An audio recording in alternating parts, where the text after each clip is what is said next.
This will be the podcast for Chapter 5, Part 2. The second half of the chapter deals with all of the factors that influence the consumer's decision-making process. What you'll see on the left-hand side is many factors are internal to the consumer. Many of these are psychological factors, such as perception and motivation. Some of them are lifestyle and demographic factors. And then on the right-hand side at the bottom, we see social influencers, such as culture and subculture. And then at the top, we have external influences in the shopping environment that have an impact on consumer behavior. I'm going to selectively cover some of these in this podcast, and others I will emphasize as topics that I would like you to cover on your own. The first internal factor that affects consumer behavior is perception. Perception is defined as a process by which people select, organize, and interpret information.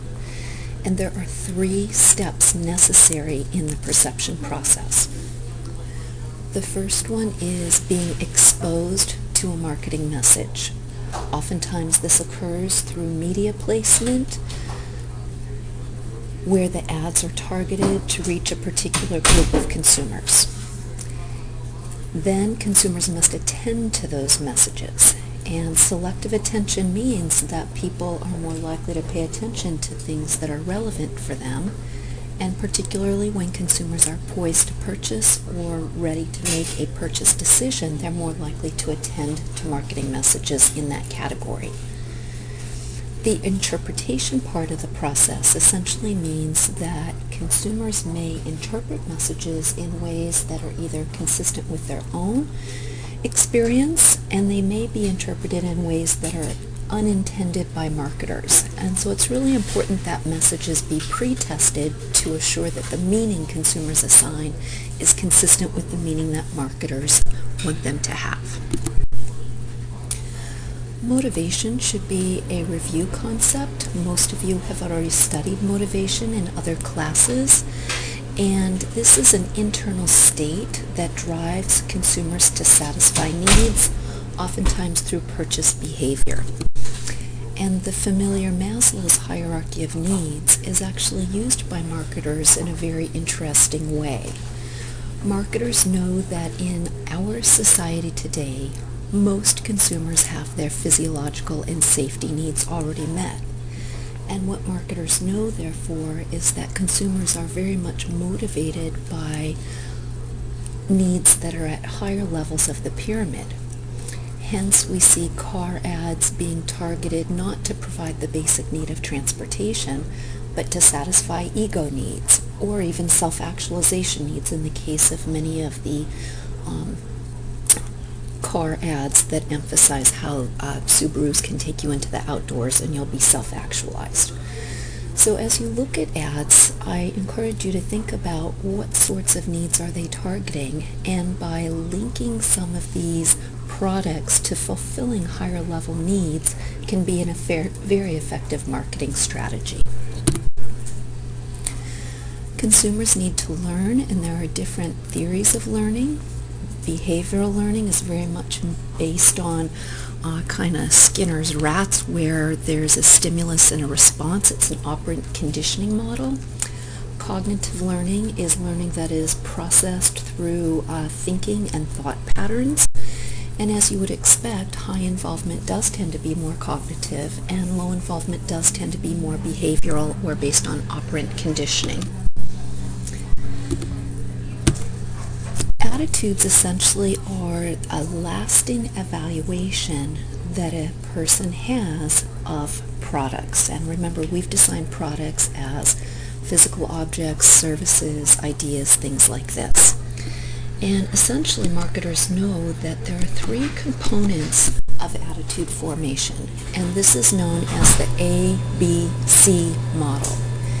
A stands for affect, and this is considered to be a noun. It's not a verb, and it refers to a feeling state. B stands for behavior. I'm not sure why I have the bullets out of order. I apologize. And behavior essentially means consumers form their attitude based on actually using the product. They've purchased it and they form an attitude after the fact. And cognition essentially means forming an attitude through very careful mental consideration before purchasing. And as you can see here, marketers must know which attitude component is dominant for their particular product and brand. So let's think about a car, for example. Many people would say that cars are a cognitive sort of decision process, very rational, where we build a multi-attribute model in our head where we have maybe 3 or 4 brands we're considering and 4 or 5 attributes, and we array those brands across those attributes to make a smart decision. But the fact is, for many of us, the car that we drive is something that is very much related to our sense of self and our self-identity. And so we hear people saying things like, oh, that car's not me at all, or you couldn't catch me, dead driving a Bahiti Cruiser. And so we do know that these feeling states have a huge impact on purchase behavior, and sometimes they're not as rational as we think. And so, when products are driven by a consumer's sense of self-identity, oftentimes affect is more important than cognition or rational decision-making. The behavior component of attitude is predominant for low-involvement products where you don't care enough to do a very thorough mental evaluation. It's too effortful. And the product really doesn't relate to your sense of self, where the brand you buy somehow says something about you. So many low-involvement decisions, consumers form their attitude after they buy the product, and they say, yeah, I liked it, I'll buy it again, or I didn't like it, so I don't have a positive attitude and I won't buy it again. Personality is used by marketers in a couple different ways. One of the most important ways that marketers use it is they do create brand personalities, and in fact, oftentimes we imbue our products with very human-like characteristics and descriptors. In addition, all consumers have different personality traits, and your book does a good job of listing some of these traits, such as innovativeness, for example, where innovative personalities are more likely to respond to certain marketing messages and to buy certain types of products. Some of these factors in Chapter 5 I'm going to use more extensively when we get to market segmentation. I don't feel a need to define age, so you can do this on your own. Lifestyles are a very important factor that affects consumer behavior. Marketers have a name for lifestyle variables, and this is called psychographics. Psychographics go by the acronym VALS, Values and Lifestyles, as well as AIO, Activities, Interests, and Opinions. We're going to use psychographics extensively in Chapter 7. What's important here is that you know the definition and are comfortable with the terminology. When consumers go to buy a decision, there are factors in the physical environment that also affect consumer decision making. The physical environment is oftentimes described in terms of the colors that are used, the music that is played. Many companies have a particular scent that they've spent a lot of money to have refined. Hotels have scents. A lot of consumers don't know this. And all of those have been tested very carefully in terms of the impact that they have on consumer behavior. It's one of the reasons, for example, that milk, bread, and eggs are placed in the very back of grocery stores, because it requires you go through the store knowing that you'll pick something else up on the way, either back or from the staples areas. Time, obviously, is a big pressure factor in our society today, and there's quite a bit of research on how time affects people's choice in their environment. Certainly buying online is a way that companies have dealt with this to make it more convenient for consumers. These are the 5 factors that are social influences on the consumer decision-making process. We have already talked about culture and subculture when we talked about trends in the external environment. So I would like you to do the culture variables on your own in Chapter 5. One of the most important cultural variables today is this emerging lifestyle trend of consumerism, which essentially says consumers are very motivated to make sure that companies engage in positive business practices. Environmentalism is a spin-off of this, where consumers do expect companies to not harm the environment. And we've talked about this both in Chapter 1 in the triple bottom line, as well as in Chapter 3 with the additional trend of trends in the natural resource environment. Green marketing essentially is marketing that is focused on messages about environmental sustainability. And one of the big concerns about green marketing is that companies say they're green when in fact they are not. Greenwashing is the name that is given to marketing strategies that are disingenuous or hypocritical. They say they're green, but they're actually not. And I'd like you to look up a little bit on greenwashing simply because consumers want to believe marketing messages, but the fact is oftentimes they're led astray. There is a group called the Lifestyle of Health and Sustainability, LOHAS, and we'll be using LOHAS in Chapter 7 in segmentation. I would like you to review from Chapter 1 a little bit about how sustainability or environmental strategies can either increase total revenues for a company or lower their costs. And we did cover these in Chapter 1. Please review them.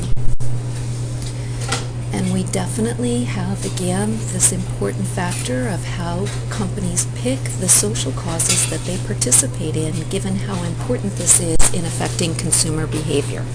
Please review this as well. Social class is a definition that captures a person's rank in society that is not based solely on income. It is also based on family background, education level, and occupation. And certainly we have this upper class idea that people want to buy products that signal that. But also we have this oxymoron term called mass class, which has been particularly important in China. Reference groups are a group of consumers that have a big impact on consumer behavior simply because people aspire to belong to groups. And what we see here is a slide that is not in your book that depicts when the effect of a reference group will be strong. So let's look at the strong box, which says public luxuries. What this box means is that when a consumer buys a product that will be used in public, such as a car, and it's considered to be a luxury item as opposed to a necessity, in that particular case, the reference group effect is strong not only on owning a particular brand, but also on owning a particular product category. So let's say, for example, if you're in an upper class, you might belong to a country club. And there are perceptions about if you don't belong, you're not part of the in-group. And then if you have a choice of clubs, do you belong to the right club? At the other end of the spectrum, we have the weak influence. And what we see here is that for goods that are consumed in private, such as toothpaste, that are necessities, in this particular case, it really doesn't matter what your reference group says. Everybody knows that you use toothpaste, and it doesn't matter what brand you buy, and everybody knows you're going to use it. So there's no reference group effect. And I'll let you go ahead and use the logic for the off diagonals on public necessities and private luxuries, and please come up with an example on your own. The last factor that I'm going to cover in this chapter is opinion leaders. Opinion leaders are people in society who influence others' attitudes or behaviors in a particular product category because they are considered to be experts. So, for example, I've talked about if you go to buy a snowboard, you might take a friend with you who knows that. Or if you go to buy a stereo, you might take a friend who knows that. Opinion leaders are most commonly used, however, when we try to think of a person who really has credibility. Bloggers, journalists. If you're going to stay in a hotel somewhere, the concierge would have opinions about where to eat and where to go. From a marketing perspective, one of the most important things that a marketer can do is identify who the opinion leaders are and try to influence them first, given how influential they are in consumer behavior. Gender roles do have a big impact on consumer behavior. Your author of your book, Michael Solomon, has a unique area of scholarly expertise on gender roles, and so you see that reflected in his book. Normally we don't see quite as much attention given to this in Chapter 5, but certainly gender roles are important. And what we're seeing today is the category of metrosexuals, men who are very interested in particular lifestyle traits, are buying a lot of skincare products, hair care products, and it's a trend that definitely is an opportunity for many marketers. This is the end of the podcast for Chapter 5.